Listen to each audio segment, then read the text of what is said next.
Video. Yes, I gotta take one Facebook. Good morning and welcome to Finding Joy in the Dirt conversation. You know, it's a candid conversation with Phoebe.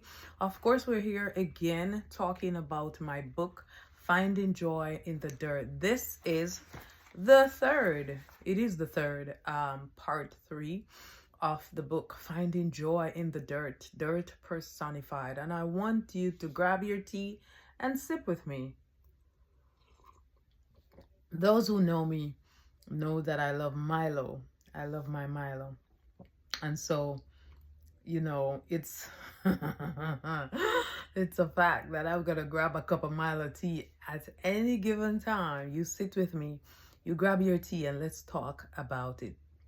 So, how I find my joy, how I find my joy, and you know how I find my joy. My joy lives within me. My joy comes out, uh, or it's supposed to come out when somebody sees me. A lot of people say sometimes it's hard for you to walk around with a joyful face. It's hard for people to figure you out when they see you.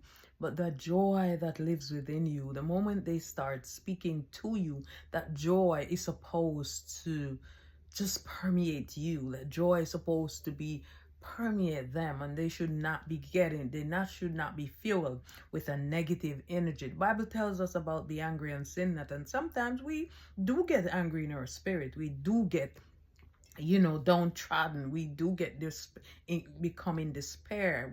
We do feel a little off sometimes, but the joy that lives within you, the joy of Jesus, it's not supposed to go anywhere. It's supposed to turn you around. It's supposed to spin you around. And so anyone who is with you will be able to recognize that everything is all right. Charmaine, are you seeing me? Yeah. So let's talk about it. Let's talk about it. Let's talk about finding joy in the difficult times. And I am on page 2. And like I said, sometimes I'm not going to be talking about the book directly. I'm going to talk about how you are finding your joy. And like we talked about last week, I'm going to go to, if you have the book, then you definitely know where I am. I'm on page 14, and I talked about the influence of racial struggles and societal expectations. And I said, growing up, I was taught to be strong, not just strong in a physical sense, but strong in the spirit. There you go. There you go. And I just want to strong in silence, strong in the face of adversity. And I want to stop right there. So I saw my mother, after my father passed away in 1984.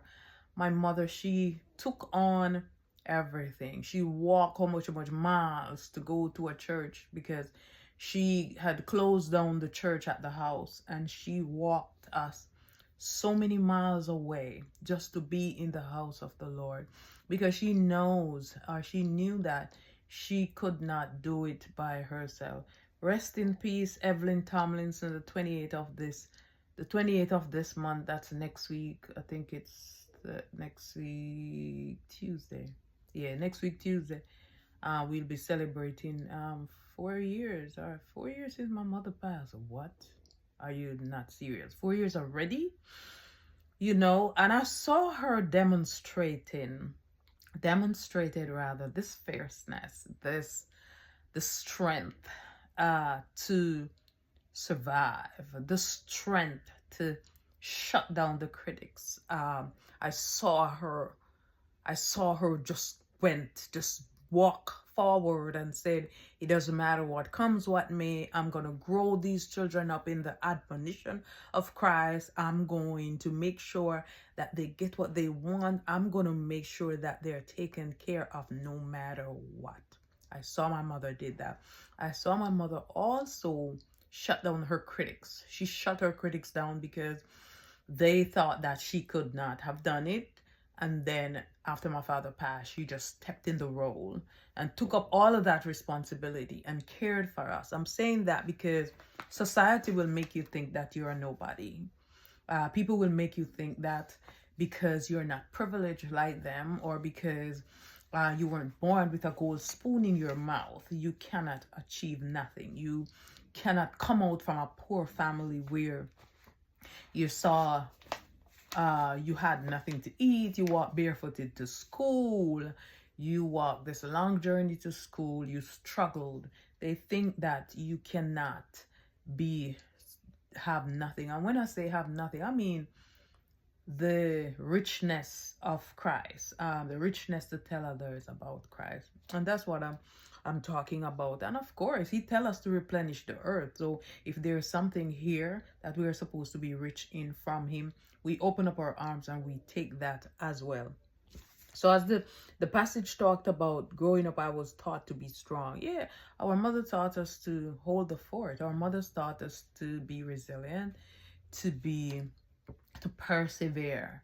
She didn't taught us how. What happened is my mother didn't really give us the basic skills. I'm serious.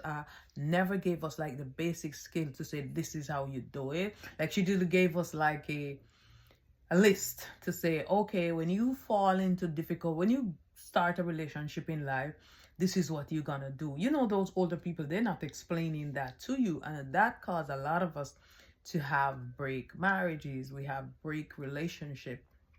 But that wasn't the reason why I had a difficult marriage and a difficult divorce. That was definitely not, because knowing me, I read a lot, and I had older sisters, I had older brothers, and I have mentors who would have walked me through certain things that they have been through and say, here are some skill sets where you need to have to do this, or some things. But definitely she taught us to be quiet, like not to speak up, like not to have a voice to speak up.